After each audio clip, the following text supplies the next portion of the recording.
कीड़ों को हम यूं ही मार डालते हैं, लेकिन कीड़े की भी बहुत खासियत होता है।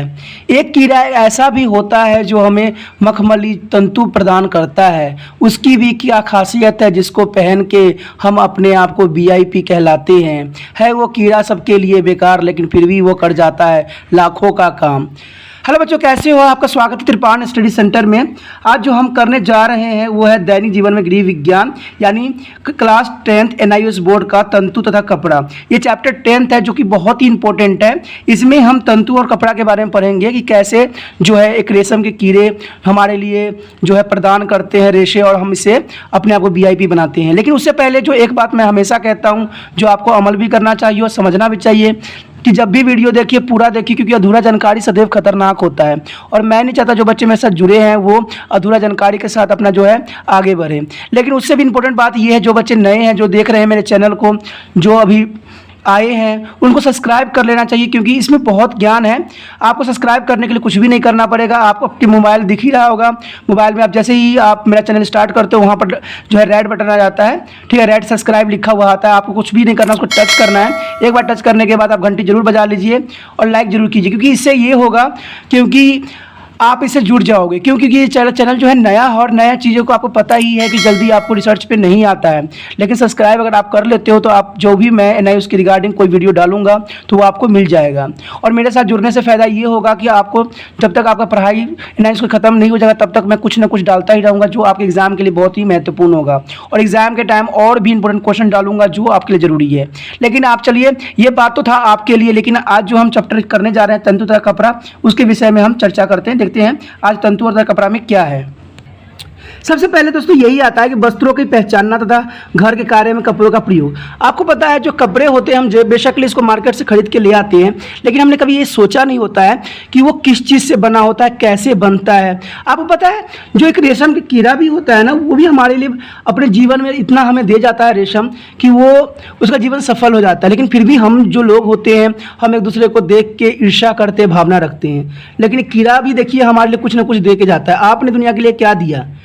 मैं तो इतना कोशिश कर रहा हूँ कि आपके लिए जो है आपको समझ के लिए, बच्चों जो है लाखों करोड़ों बच्चों जो एग्ज़ाम देते हैं उनके लिए वीडियो बना के छोड़ जा रहा हूँ, क्योंकि वो शायद इसको देखेंगे, समझेंगे तो फिर जानेंगे। इतना तो मैंने लाइफ में कर ही दिया है आप लोगों के लिए। और आप लोगों का काम इतना होता है कि सब्सक्राइब कीजिए, लेकिन वो आप लोग नहीं करते, लेकिन करना चाहिए। चलिए, आपको पता है कि सही यही रहता है कि वस्त्र क्यों हम पहनते हैं। हमारे कपड़े हमारी दूसरी त्वचा के रूप में जाने जाते हैं। आपको देखिए, हमारा एक त्वचा होता है जो हमारा शरीर का होता है, लेकिन ऊपर वाला एक और भी त्वचा होती है जिसमें कोई भी अगर वस्त्र धारण कर लीजिए तो आप वीआईपी बन जाइएगा, और वही गंदे कपड़ा डाल लीजिए तो बेकार हो जाएगा। यानी त्वचा ही एक तरह से काम होता है। जीवन के हर स्तर पर प्रत्येक समारोह में हमारे वस्त्र महत्वपूर्ण भूमिका अदा करते हैं।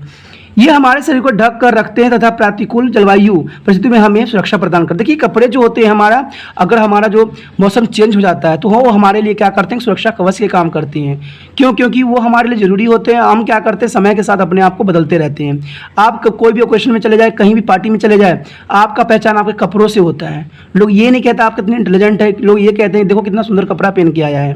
तो ये कपड़ा जो है कैसे बनता है, कैसे इसका प्रोसेसिंग है, हम इसके बारे में जानेंगे। वस्त्र हमारे व्यक्तित्व में निखार लाते हैं। ये विभिन्न प्रकार के पदार्थों से बनाए जाते हैं और इन्हें विभिन्न रूपों में सिला जाता है। जिन्हें हम परिधान या पोशाक कहते हैं। परिधान या पोशाक या कोट कह सकते हो। एक अच्छी तरह से मिसली हुई पोशाक तथा अवसर के अनुसार वो उपयुक्त समय पर उसे पहना और व्यक्ति के आते उसकी रुचि, समाज स्थिति, व्यवहार तथा अन्य गुणों को दर्शाती है।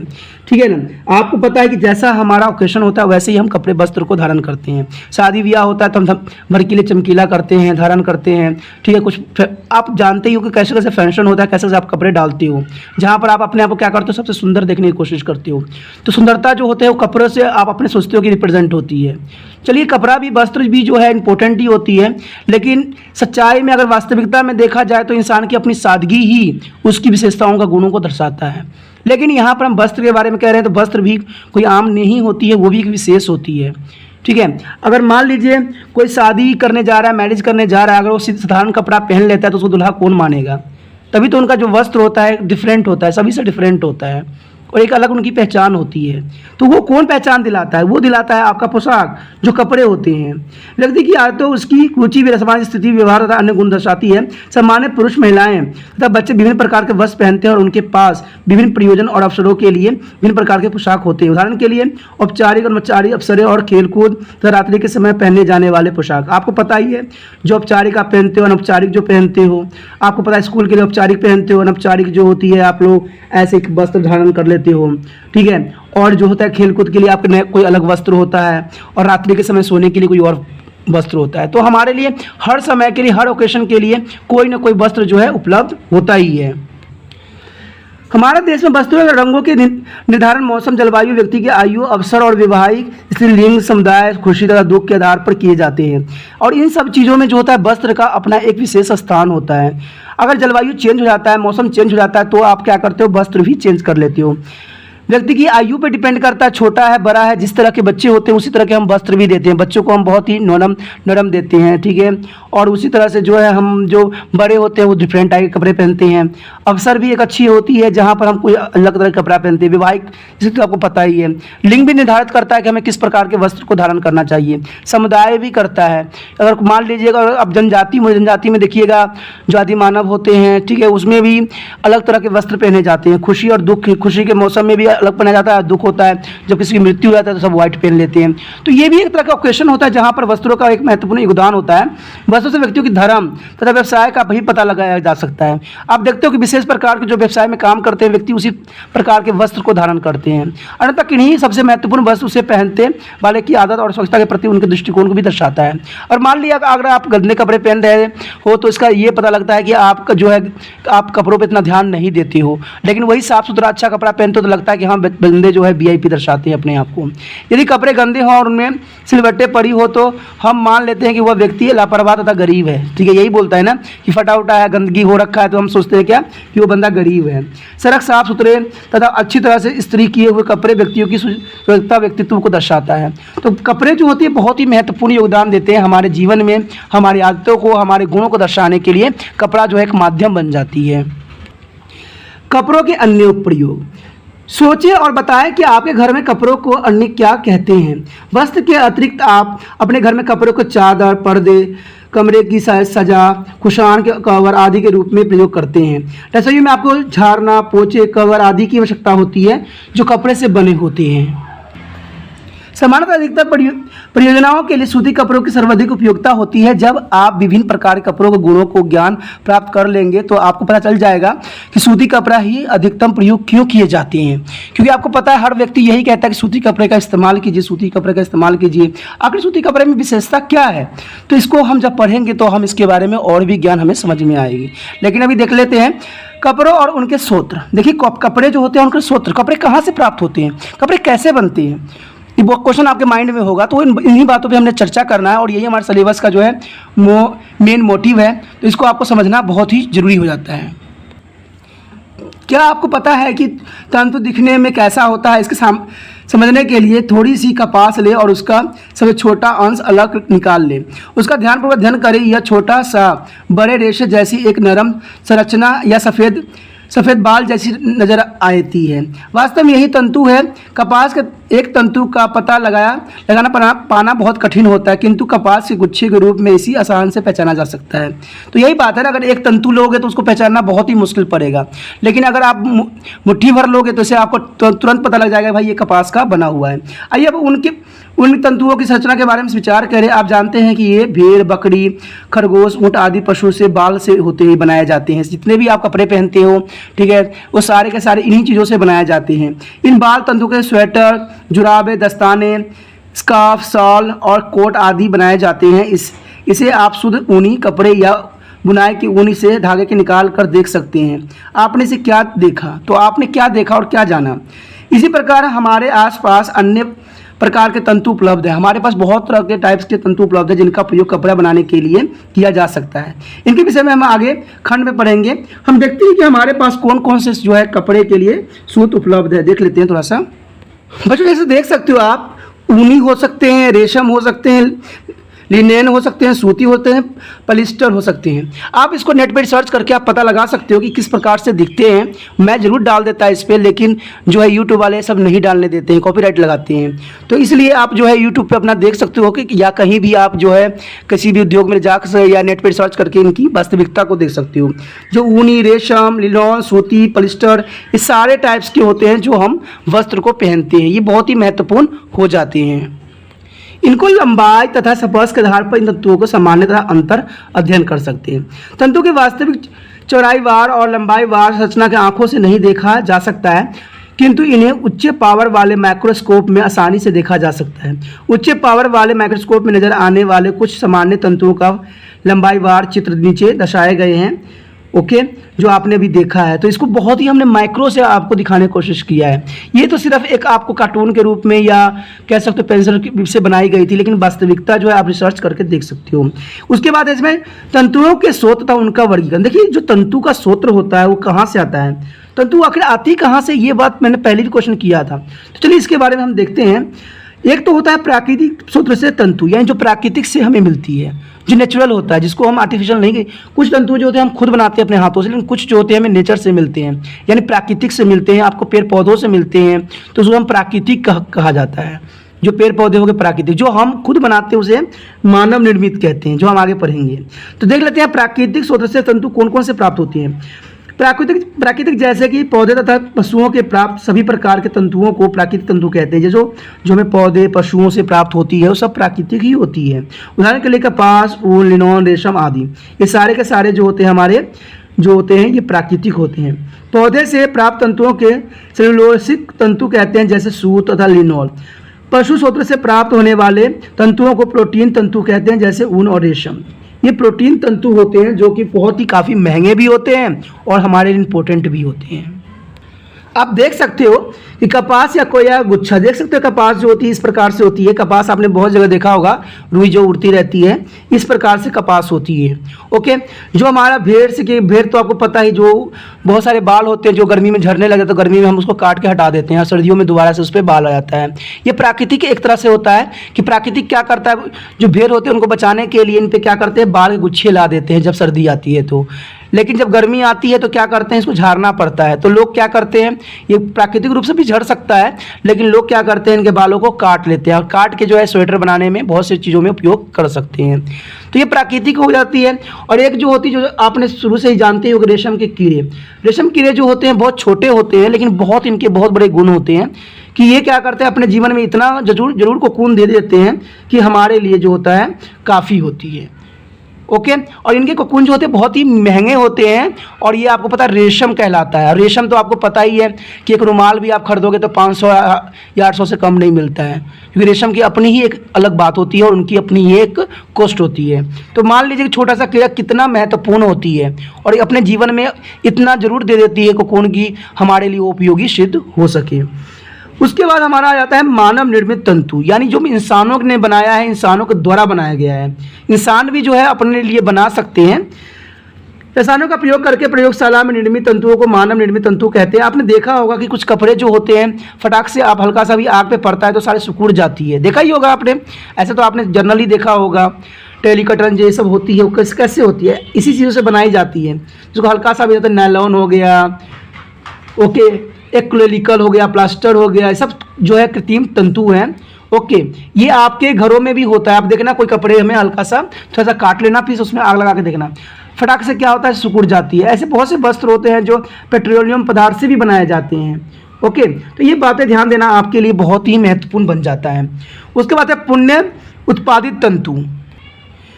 इन तंतुओं का निर्माण कपास के अत्यंत छोटे तंतु या किसी अन्य तंतु जैसे लकड़ी के गुर्दे, दूध के प्रोटीन आदि से किया जाता है। इन्हें विघटित करने के लिए रसायनों का प्रयोग किया जाता है और इसे प्राप्त घोल और स्थूल तंतुओं में परिवर्तन किया जाता है। देखिए दोस्तों, ये क्योंकि आर्टिफिशियल होता है, मानव निर्मित होता है, तो इसको हम क्या करते हैं कि हम इसके जो होता है दूध से भी, गुर्दे से भी, लकड़ी के गुर्दे से भी बनाई जाती है, दूध के प्रोटीन आदि से भी बनाया जाता है। इसको विघटन करके इसमें केमिकल मिला के फिर इसको तंतु में कन्वर्ट करते हैं और फिर जाके ये वस्त्र बनाई जाती है। तो ऐसे बहुत से जो होंगे आपके घर में भी उपलब्ध होंगे, लेकिन आपको इसके बारे में नॉलेज नहीं है। क्यों? क्योंकि आप अधूरे जानकारी के साथ चलते हो ना जीवन में। हमारे ही घर में इन सब चीज़ें होती है, फिर भी हम इसके बारे में नॉलेज हमें नहीं होता है। क्यों? क्योंकि हम उसके बारे में नहीं जानना चाहते हैं। पढ़ाई लिखाई में यही होता है, आप लोग रट लेते हो और चले जाते हो एग्ज़ाम देने, और एग्ज़ाम में क्या होता है, क्वेश्चन कुछ और पूछ लिया जाता है और आप लिख ही नहीं पाते हो। तो ऐसा नहीं है, चैप्टर को समझिए। चैप्टर जो है, जितने भी चैप्टर हैं आपके सिलेबस में, सबको पढ़िए, समझिए। समझाने के लिए मैं हूँ ना, समझिए।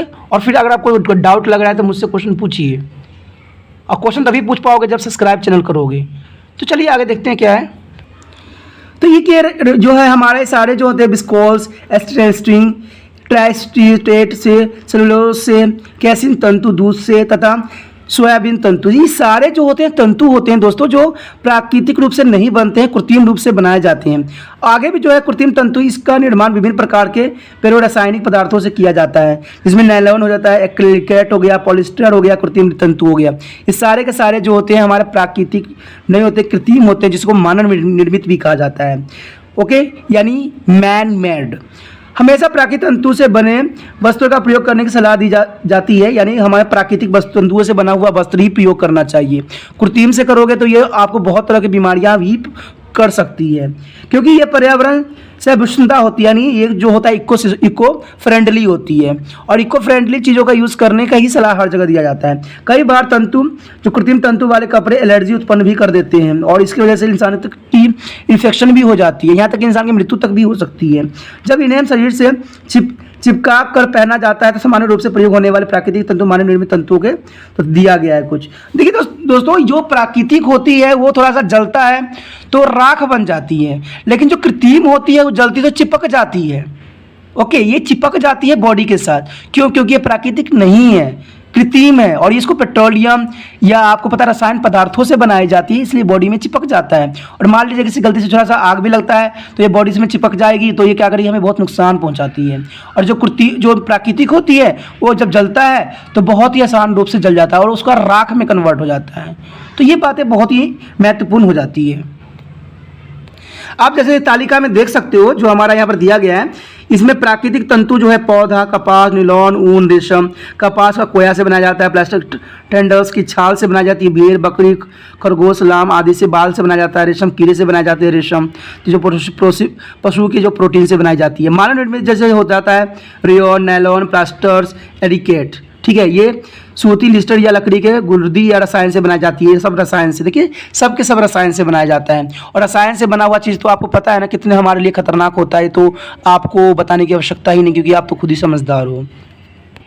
आगे क्या है हमारा तंतु की लंबाई के आधार पर वर्गीकरण। अब हम जो है तंतु की लंबाई के आधार पर हम वर्गीकरण करेंगे। नीचे ऊपर सूची तंतु छोटे लंबे हैं, लंबाई में छोटे तंतु के स्पेल तंतु कहते हैं, यानी स्टेपल तंतु कहते हैं, और उन्हें इंच या सेंटीमीटर में मापा जाता है, जैसे कपास, ऊन, लॉन। लंबे तंतुओं को हम फिलामेंट कहते हैं, और इन्हें हम गज मीटर में मापा जाता है, जैसे रेशम और सभी मानव निर्मित तंतुएं, यानी जितने भी मानव निर्मित तंतुएं हैं उन सारे को नापा जाता है। तो पहले तंतु की लंबाई देखिए, तंतु की लंबाई गज मीटर में, फिलामेंट तंतु, स्पेल तंतु, तो यहाँ पर दिया गया है इसको गज और मीटर में कैसे नापी जाती है।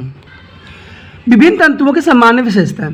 देखिए सबसे पहले कौन कौन से तंतु है उसके बारे में हम जानते हैं। सबसे पहले आता है कपास। कपास के तंतु सभी टेक्सटाइल तंतुओं से छोटी होते हैं। ये सफ़ेद, क्रीम तथा हल्के भूरे रंग के होते हैं तथा प्राकृतिक में महीन और मजबूत होते हैं, महीन और काफ़ी मजबूत होते हैं। ये अवशोषक, छिद्र ड्रिल तथा शीतल शरीर के ताप को बाहर निकालने में सहायक होते हैं। इसलिए इन तंतुओं से निर्मित कपड़ों का प्रयोग गर्मियों के वस्त्रों के लिए किया जाता है। सूती कपड़ों में सिलवट्टे आसानी से पड़ जाते हैं। जो सूती कपड़े होते हैं सिलवट्टे, यानी उस पर धब्बा जो है आसानी से पड़ जाता है।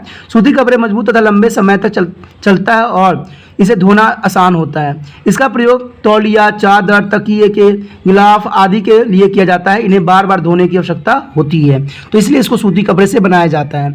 उसके बाद है फ्लैक्स, यानी फ्लैक्स जो होता है ये एक कष्ट तंतु है और इसे तैयार होने वाले कपड़े के लिनेन कहते हैं। ये एक कच्चा रेशा है, हालांकि इसकी लंबाई 20 से 30 इंच अन्य उपलब्ध कच्चे रेशे से अधिक है। लिनन कपड़ा चमकदार, चिकना और किफ़ायती तथा धोने में आसान होता है और सूती कपड़े के ही समान इसमें भी सिलवट्टे आसानी से पड़ जाते हैं। ये ठंडा, अवशोषक तथा गर्मियों के वस्त्रों के लिए उपयुक्त होती है। तो ये सारे जो वस्त्र है गर्मियों के लिए उपयोग किया जाता है कपास और फ्लैक्स के रिगार्डिंग।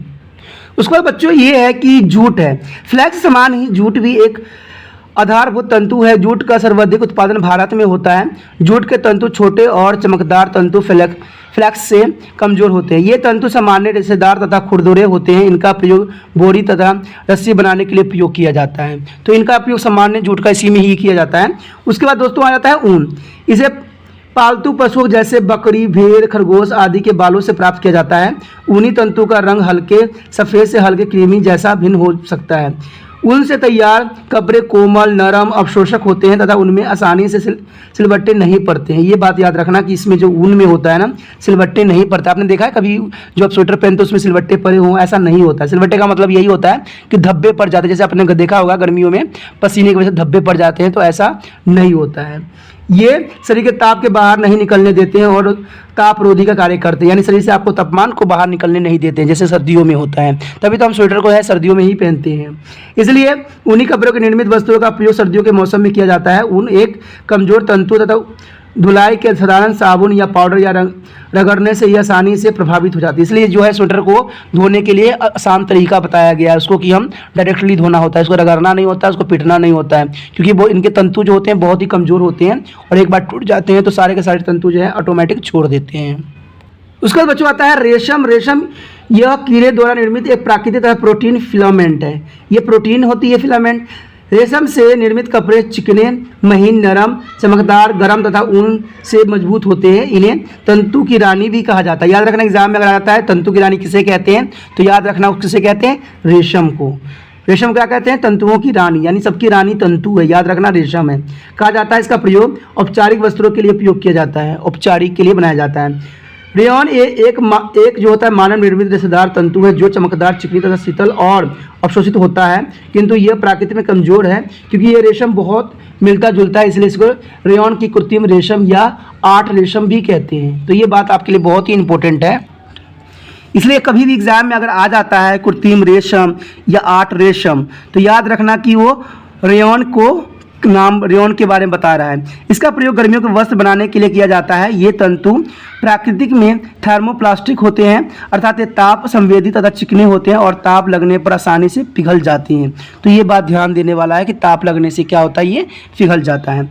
उसके बाद दोस्तों आता है कृत्रिम तंतु, यानी मैन मेड तंतुएं। मैन मेड जो होता है फैब्रिक, देखते क्या है।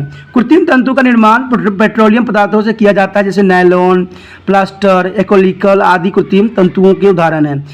रेयॉन के ही समान ये सभी थर्मोप्लास्टिक तंतु होते हैं क्योंकि इनमें आग आसानी से लग जाती है और ये शरीर में चिपक जाते हैं, इसलिए रसोई में या आग के पास काम करते समय इसमें निर्मित वस्त्र नहीं पहनने चाहिए।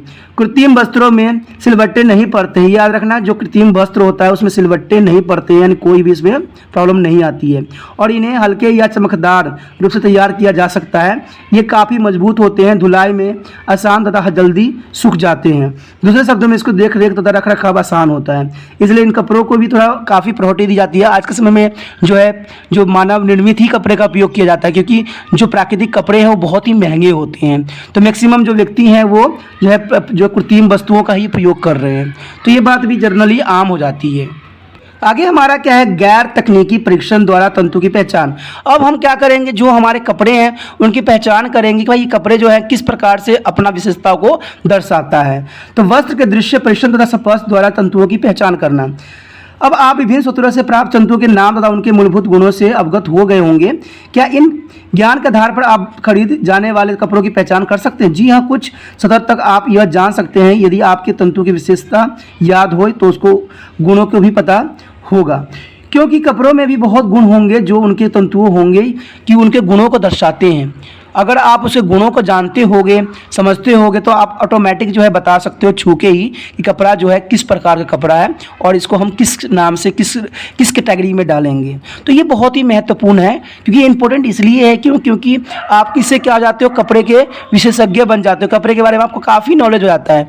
देखिए दोस्तों, अगर जीवन सादगी वाला जीना है, अगर अच्छा बेस्ट से बेस्ट जीना है, तो हर बातों के पहलुओं को समझना बहुत ज़रूरी है। चाहे वो कपड़े हों, चाहे वस्त्र हों, चाहे भोजन हो, चाहे आप एक ग्राहक के रूप में क्यों ना हो, आपने यहाँ पर इन्हीं बातों के बारे में पढ़ रहे हो, समझ रहे हो, तो आप एक समझदार नागरिक बन रहे हो, एक समझदार जागरूक इंसान बन रहे हो। और यही बनाना जो है मेन उद्देश्य है।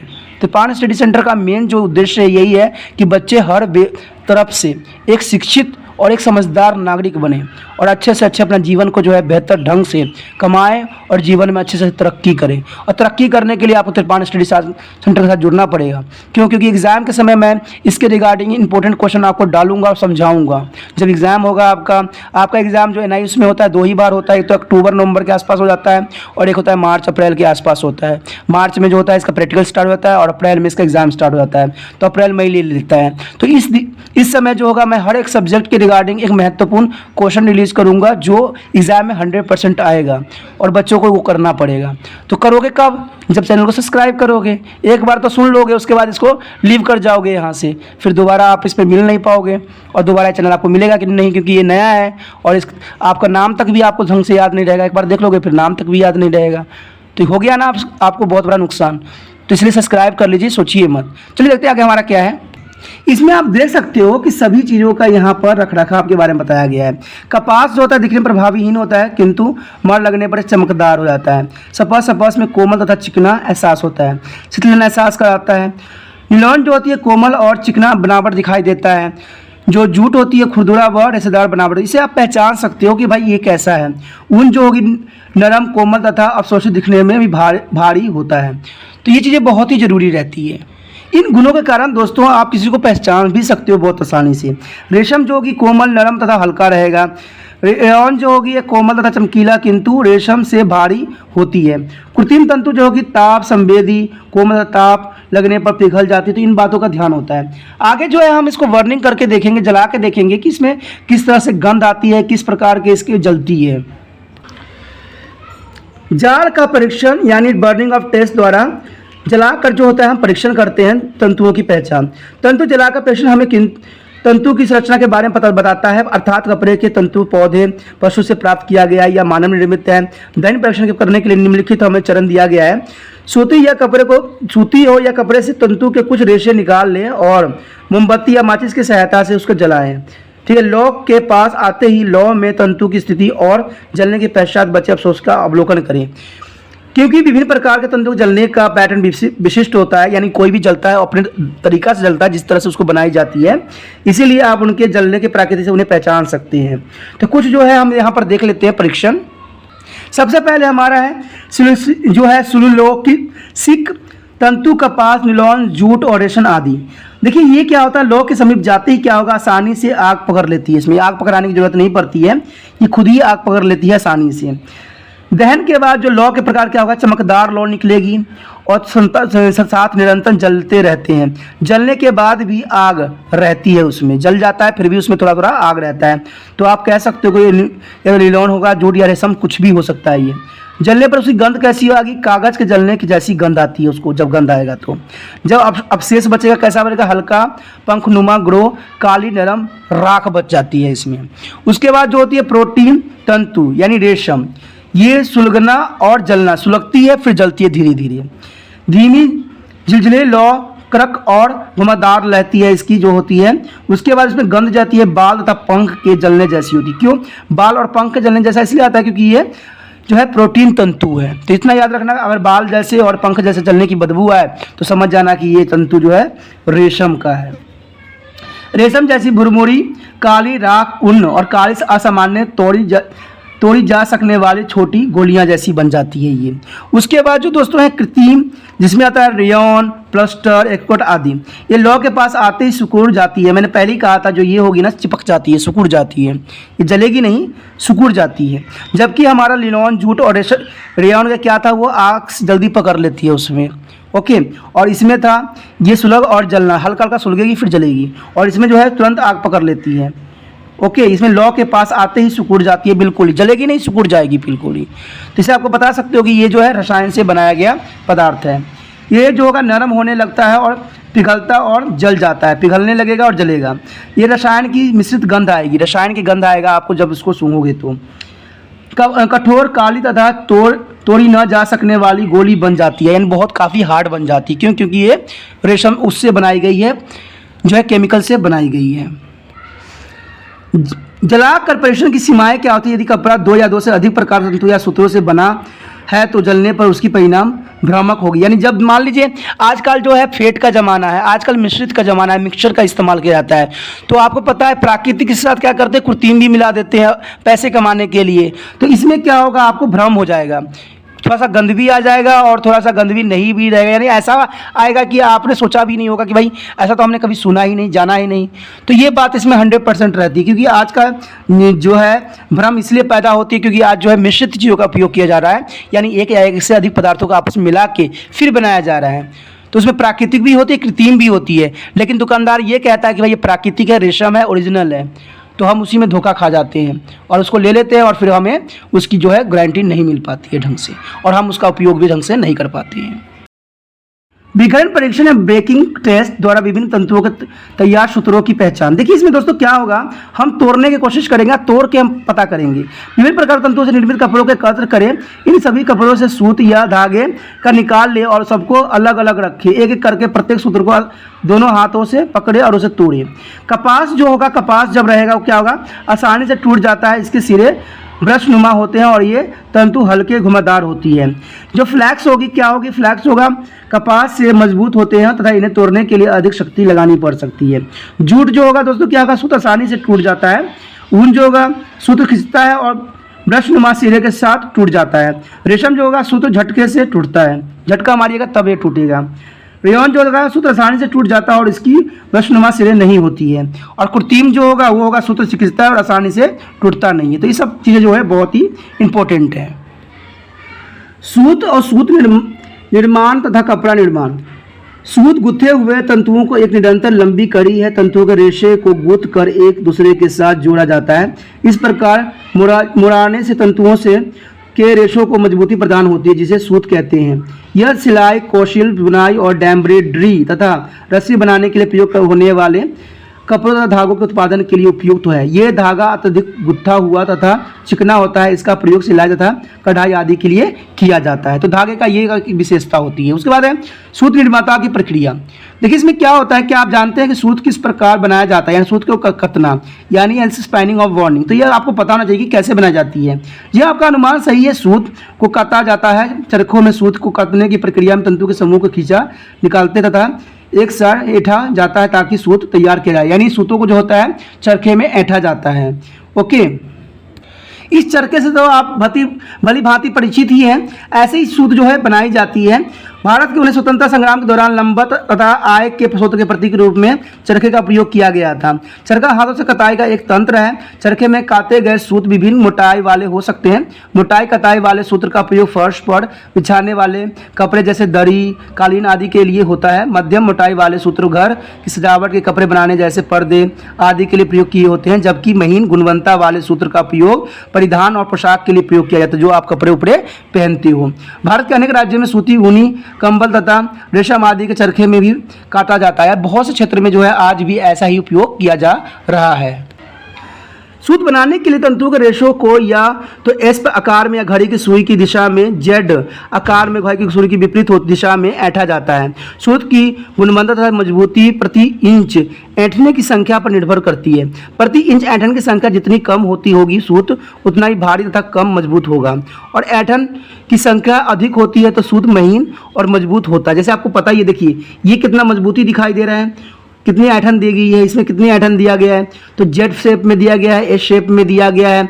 तो ये चीज़ों पे बहुत डिपेंड करता है कि इसमें कितनी ऐंठन दिया हुआ है। देख लीजिए, अगर दो चीज़ों को आप ऐंठ के देखिए, अगर पतला ऐंठिएगा तो उसमें बहुत सारे गैप बन जाता है। अब बिल्कुल टाइटली ऐंठिएगा तो उसमें क्या हो जाएगा, बिल्कुल ही पतला ब्रिक बन जाता है। अब करके देख लीजिएगा, दो रस्सियों को आपस में लीजिए और दूध के देखिए, एक टाइटली कीजिएगा, एक स्लोली कीजिएगा, अपने आप पता लग जाएगा कि इसमें जो हमारे धागे किस प्रकार से ऐंठे जाते हैं। मशीन द्वारा कटाई। तंतु का फिलामेंट दोनों के सूत में गुथा जाता है, तब पश्चात उन्हें विभिन्न प्रयोजनों के लिए प्रयोग किया जाता है। फिलामेंट रूप में उपलब्ध तंतुओं को छोटे आकार में काटा जाता है और तब पश्चात उन्हें सूत का निर्माण किया जाता है, जिसे स्पॉन सूत कहते हैं। सूत बनाने के विभिन्न चरण निम्नलिखित है। देखते हैं कौन कौन से चरण जो है हम इसमें देख सकते हैं। सबसे पहले सफाई। जब प्राकृतिक तंतुओं की खेती की जाती है या उन्हें एकत्र किया जाता है तो उनमें सूखी पत्तियां, टहनियां, बीज, धूल आदि वांछित पदार्थ मिल जाते हैं, जिन्हें सफाई के लिए दौरान अलग निकाला जाता है। तो सफाई करना सबसे बात जरूरी होती है। उसके बाद है दोस्तों छूनना यानी कैडिंग। कई बार तंतु एक दूसरे के साथ चिपक जाते हैं। धुनी वाली मशीनों इन्हें एक दूसरे से अलग करके समांतर रूप से व्यवस्थित करती है। तंतु को धुने हुए जाल को एक नरम रस्सी में परिवर्तन कर दिया जाता है, जिसे सर्वाइवर कहते हैं। सर्वाइवर में जो है इसको अलग किया जाता है। उसके बाद है विजटीकरण यानी कंबाइनिंग। विजटीकरण मतलब कंबाइनिंग होता है। महीन किस्म का सूत तैयार करने के लिए ये एक वैज्ञानिक तरीका है। धुने हुए सर्वाइवर को अनेकों कंधियों को मदद से, ठीक है, कंधियाँ लगाई होती है कि मदद से लंबे एवं छोटे तंतुओं में अलग किया जाता है। किंतु तंतुओं के कट फिलामेंट से कच्चे सूत का निर्माण करने के लिए उन्हें सफाई, धुनाई और विजटीकरण की प्रक्रिया से अलग किया जाता है। इन कृत्रिम तंतुओं के निर्माण के लिए केवल कताई या तथा कुंडलन की प्रक्रिया अपनाया जाता है। तो ये चीज़ें बहुत ही आम रह जाती है। उसके बाद दोस्तों क्या है कताई। धुने और विजिलिट स्लाइबरों को अलग आगे खींचा तथा कताई की जाती है ताकि सूत्र तैयार किया जा सके। सूत्र एक लड़ी और उसके अनेक लड़ी में गुथी जाती है। जैसे आप जानते ही हो कि जब धागे होते हैं एक लड़ी और गुथी जाती है और गुथने के बाद ही वो धागा में कन्वर्ट होता है, तब जाके ये कताई में यही कार्य किया जाता है। उसके बाद जो है कुंडली में वाइंडिंग। सूत को उनके भार तथा लंबाई तथा उनके अंतिम प्रयोग के आधार पर विभिन्न पैकेज को तैयार किया जाता है। कपड़ा निर्माण के लिए सूत के कुछ सामान्य पैकेज गोला यानी हाथ से मुराई के लिए प्रयोग होने वाले जो होते हैं सूत्र है। सिलाई के लिए रील या रिबन्स, एम्ब्रॉयडरी तथा लच्छे कोने आदि बनाए जाते हैं। जैसे आप देख सकते हो कैसे बनाया गया है, इतना कन्फ्यूज होने की जरूरत नहीं। गोला ऐसे बनाई जाती है, सिलाई के धागे के रील ऐसे होते हैं, एम्ब्रॉयडरी के धागे के रील ऐसे होते हैं और सूत के लच्छे ऐसे होते हैं और कोण ऐसे बनाए जाते हैं। तो ये जैसा आपका उपयोग करोगे वैसा ही इसको बनाया जाता है। तो ये अंतिम उत्पाद में आ जाती है। तो कताई के पश्चात सूत को उसके भार या लंबाई या उसके अंतिम प्रयोग के आधार पर एक विशेष लंबाई के सूत को पैकेज के रूप में तैयार किया जाता है, जिसे गोला, रील, लक्ष्य तथा कोण आदि के नाम से जाना जाता है। क्योंकि वो जैसा आप उपयोग करोगे वैसा ही आप खरीदोगे ना, तो इसीलिए उसको उसी फेस दिया जाता है और उसी तरह से वो उसके लोग जो होते हैं इसको प्रयोग जो है करते हैं। आगे हमारा जो सूतों का वर्गीकरण। सूतों का वर्गीकरण भी बहुत ही महत्वपूर्ण हो जाता है। देखिए सूत एक साधारण सूत होता है, एक नाइवेलिटी सूत होता है। साधारण में क्या होता है एकल तंतु से बनाई जाती है और उसमें प्लाई बहुतंतु भी होती है। लेकिन नाइवेलिटीज में क्या होता है गट्ठ युक्त होता है सूत, लूप होता है सूत होता है, लूप सूत होती है, स्लब सूत होती है, फीदर सूत होती है। यानी गांठ युक्त सूत्र, लूप सूत्र, स्टॉल सूत्र या फीदर सूत्र। तो इस तरह से बनाया जाता है। तो इसके बारे में जानना भी आपके लिए बहुत महत्वपूर्ण रहता है। सबसे पहले तो इसके पार्ट आता है साधारण सूत्र। साधारण सूत्र में सामान्य मोटाई, सुगम सतह तथा इसकी लंबाई में प्रति इंच सामान्य संख्या में ऐंठन होती है। सामान्य संख्या में इसको ऐंठते हैं। बस घर के प्रयोग के लिए अधिकतम मानक कपड़ों में इन्हीं सूत्रों को तैयार किया जाता है। एक इसी में बनाया जाता है, साधारण सूत्र में ही बनाया जाता है। उसके बाद दोस्तों आ जाता है इसमें एकल सूत तंतु। महीन किस्म के एकल तंतु का प्रयोग हल्के तथा उत्कृष्ट कपड़ों के निर्माण के लिए किया जाता है। मोटे एवं खुरदरे किस्म के एकल तंतु सूत्र का प्रयोग मोटे कपड़े के निर्माण के लिए किया जाता है। जैसे देख सकते हो ये एकल सूत्र, साधारण एकल सूत्र बनाया गया है। उसके बाद है प्लाई सूत्र। दो या दो से अधिक साधारण तंतुओं को एक साथ गूंथ कर सप्लाई सूत्र का निर्माण किया जाता है। ओके, इन सूत्रों की बहुप्लाई तंतु सूत्र भी कहते हैं। इनके निर्माण के लिए प्रयोग किए गए तंतु की संख्या के आधार पर 2 प्लाई, 3 प्लाई आदि सूत्रों के रूप में भी जाना जाता है। लोग 2 प्लाई, 3 प्लाई के नाम से भी कभी कभी उसको खरीदते हैं। ये साधारण सूत्र की तुलना में अधिक किफ़ायती होती है और इनका प्रयोग सूटों, बुनाई, फर्श की आवरणों आदि के लिए प्रयोग किया जाता है। जैसा कि आप इस चित्र में देख सकते हो इसमें हर तरह के तंतु के बारे में बताया गया है। इसमें एकल तंतु में देखिए ये एक पार्ट में बना हुआ है, ये एकल तंतु में आ गया। लेकिन यहाँ पर क्या है बहुतंतु, यानी ये पूरा पार्ट में देखिए कितनी तंतुओं को साथ जोड़ के बनाया गया है। और ये धागा होता है। धागा में देखिए इसके तंतुओं के रूप में जो वर्गीकृत क्रिया होता है उसको होते हैं। इसे हम सूत्र के प्रकार भी कह सकते हैं या केवल लिप्स भी कह सकते हैं कि एक जो होते हैं धागे में कितने सारे धागों से बनाए जाते हैं जो कि उसकी मजबूती को निर्धारित करती है। उसके बाद जो है हमारा नलवेट सूत्र। अपने घरों के पर्दे, सोफे, कपड़ों के सिलवटे आदि के ध्यानपूर्वक अवलोकन करें। इनमें सूत निकालें और तथा प्रत्येक सूत की संरचना का अध्ययन करें। आप पाएंगे कि इनकी संरचना जटिल प्रकृति की है, दिखने और टेक्सचर में असामान्य है, जिनके उत्पादन कताई द्वारा किया जाता है। तो नवले सूत्र के प्रकार जो होते हैं कुछ इस प्रकार से होते हैं दोस्तों, ऐसे होते हैं, कुछ ऐसे बने होते हैं, कुछ ऐसे बने होते हैं, कुछ ऐसे बने होते हैं। तो ये जो है डिफरेंट सूतों की डिफरेंट बातें बताई गई है जो आपको देख सकते हो। तो इसमें जो होती है लूप सूत्र में सूत की पूरी लंबाई का एक छल्ले होते हैं, जैसे कि छल्ला दिखाया गया है। उदाहरण के लिए ऊनी कपड़े जो होते हैं। सूत जो होते हैं नाट सूत्र में सूत की पूरी लंबाई में तने हुए घेरे बने होते हैं, उदाहरण के लिए ऊनी कपड़े या स्कार्फ, जैसे ये ऐसे आपने देखा ही होगा। सूत जो होता है स्लैब सूत में इसकी पूरी लंबाई में अनेक अंतरालों में सुगम एरो और ऐंठे दिए जाते हैं। ऐंठे क्षेत्र होते हैं जो आभूषण का प्रभाव उत्पन्न करते हैं, उदाहरण के लिए जैसे पर्दे होते हैं, ठीक है, पर्दों में ऐसे यूज किया जाता है। ये उसके बाद है पिच सूत्र, कोन सानिल सूत्र भी कहते हैं। इनकी सतह कोमल और रुझामाऊ होती है, उदाहरण के लिए जो होते हैं गलीचे कलीन, जो इसी सूत्रों से बनाए जाते हैं, जो कि बहुत विशिष्ट होती है। उसके बाद दोस्तों क्या आता है कपड़ा। कपड़ा एक नमनशील दृढ़ परत है जो तंतु तथा सूत से बनी होती है। आपने पॉपलिन, खर, मलमल, डेनिम, रुवालिया, टेरिकॉल आदि नाम सुने होंगे। ये सभी कपड़े हैं जिनका निर्माण सूत के बुन कर किया जाता है। मनुष्य ने प्राकृतिक का अवलोकन करके पक्षियों के घोंसले और पेड़ पौधे की उलझी हुई शाखाओं के प्रोत्साहित होकर कपड़े की बुनाई का कार्य सीखा। आपको पता है जो कपड़े की बुनाई है, आपने देखा होगा हमसे अच्छे जो होते हैं घोंसले जो बनाते हैं, कौन बनाते हैं? जीव जंतु बनाते हैं।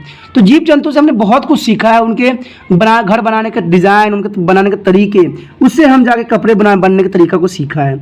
कपड़े निर्माण कई तकनीकों द्वारा किया जाता है, जैसे वस्त्र बुनना, वेविंग्स बुनाई, कैस्टिंग्स, फेटिंग्स, जाल आदि।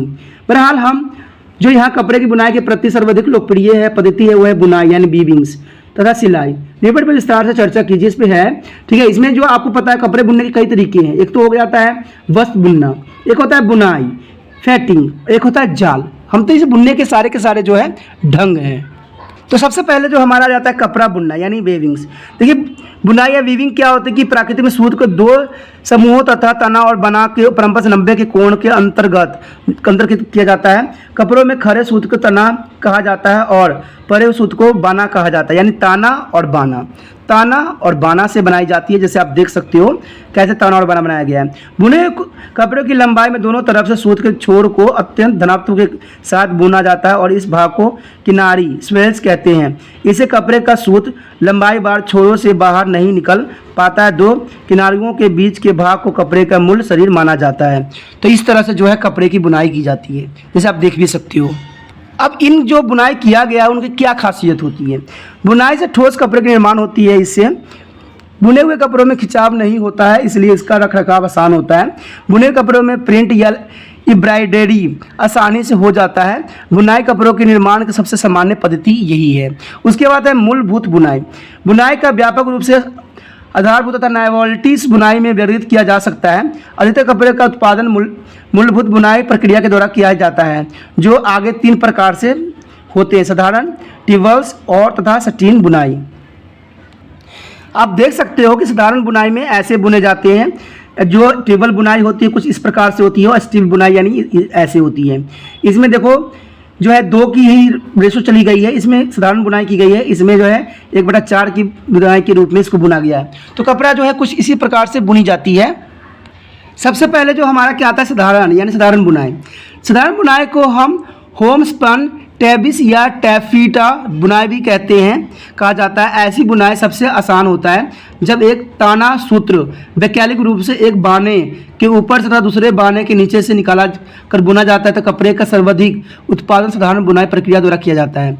ये बुनाई की एक किफ़ायती प्रक्रिया है और प्रिंटिंग और डायवर्टिस की सर्वाधिक उपयुक्ति है, ठीक है। साधारण बुनाइयों में विविधता देखने के लिए आप मलमल, कैम्ब्रिक, हाथ की बुनाई तथा हाथ से बुने गए आर्गेंडीज, पॉपलिन, बैल आदि को देख सकते हैं, जो इसी गुणों पे बनाई जाती है। उसके बाद है दोस्तों ट्विवल ये बुनाई। इसे 3 या 4 वयन वाले कंधे से बुना जाता है। ट्विवल बुनाई वाले कपड़े को एक निरंतर तिरछी रेखा में बुने गए कपड़ों के रूप में पहचाना जा सकता है और इस तिरछी रेखा को बेल कहते हैं। तिरछी रेखा जो बनाई जाती है उसे क्या कहते हैं? बेल कहते हैं। तिरछी रेखा में विविधता लाकर ट्यूबल्स के विभिन्न डिजाइन तैयार किए जाते हैं। ट्यूबल बुनाई को कस कर बुना जाता है, इसलिए ये कपड़े कार्य करने के वस्त्रों और पुरुषों के वस्त्रों के लिए उपयुक्त होते हैं। ट्यूबल बुनाई के कपड़े के उदाहरण है गबरडीन, ट्विडल, डैमनियम, जीन आदि। तो इन नामों से इसको जाना जाता है। उसके बाद जो हमारा क्या है स्टील बुनाई। इसे 5 से बाहर वैन वाले कंधरों में बुना जाता है। यदि 5 वैन वाले कंधरों में की जाती है तो ये एक ताना सूत्र 4 बाना सूत्रों के नीचे से निकाला जाता है। जो आप पता है ताना, तो आप पता है कि ताना होती है, एक बाना होती है, एक इधर और एक ऐसी, ठीक है। और वो एक से बना सूत्र के ऊपर से निकाला जाता है। टेबल कपड़े पर कोई डिजाइन नजर नहीं आती है, किंतु उसकी सतह चिकनी तथा चमकदार होती है। स्ट्रिप कपड़े स्टीन बुनाई का उदाहरण है। इस बुनाई से बनाए गए कपड़े का प्रयोग औपचारिक पोशाकों पर या परिधानों के लिए प्रयोग किया जाता है। ओके दोस्तों, ये चीज़ें जो है बहुत ही इंपॉर्टेंट रहती है। उसके बाद जो हमारा आता है निटिंग बुनाई। निटिंग बुनाई जैसे आप चित्र में भी देख सकते हो कि कैसे बनाई गई है। एक इधर से धागे निकाले गए हैं, एक ऐसे बनाए गए हैं और इसको फंसाने के लिए इसको यूज़ किया गया है। तो इस तरह से फंदे की संरचना कह सकते हो इसको, ठीक है।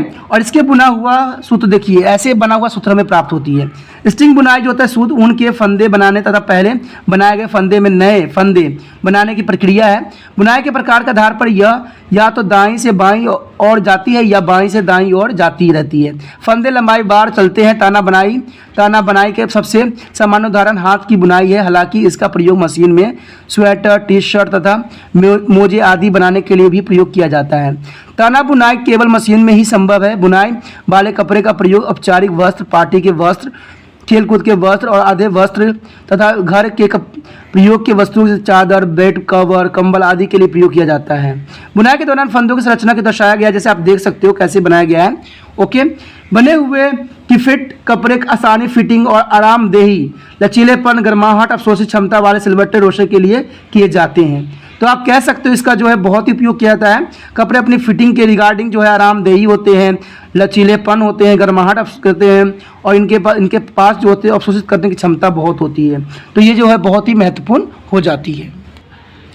विभिन्न कपड़ों के अंतिम प्रयोग। जब आप कपड़े खरीदने के लिए दुकान में जाते हैं तो आप दुकानदार को उस कपड़े के वर्णन करते हैं जो आप खरीदना चाहते हैं। पर आप कपड़े या बनाए गए वस्तु खरीदने के लिए विभिन्न दुकानों में जाते हैं। अन्य शब्दों में दुकानों में भी विशेष प्रकार के कपड़े बेचे जाते हैं। इस प्रकार कपड़ों के लिए अपनी पसंद के वस्त्र को खरीदना आसान हो जाता है।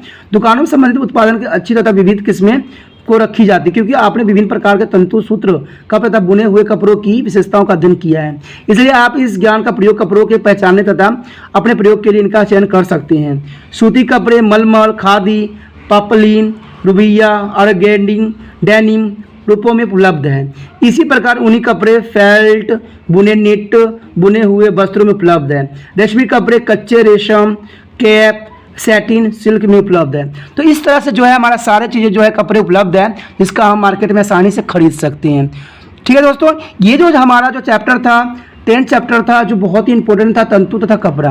अगर आपको पसंद आया है तो अभी भी मत सोचिए, चैनल को जरूर सब्सक्राइब कर लीजिए। और सब्सक्राइब करने के लिए आपके मोबाइल में जो रेड हो रखा होगा और लिखा होगा सब्सक्राइब, पढ़े लिखे हो सब्सक्राइब तो पढ़ने आएगा ही आएगा, उस सब्सक्राइब को टच कीजिए और घंटी जरूर बजाइए और लाइक कीजिए। इसी के साथ जो है हमारा आपसे साथ जुड़ जाना संभव है। ओके दोस्तों, अपना ध्यान रखना। हम जो है आगे जो है अगला चैप्टर हम बाद में करेंगे, अगले हम वीडियो में करेंगे। ओके दोस्तों, अपना ध्यान रखना। Okay, bye.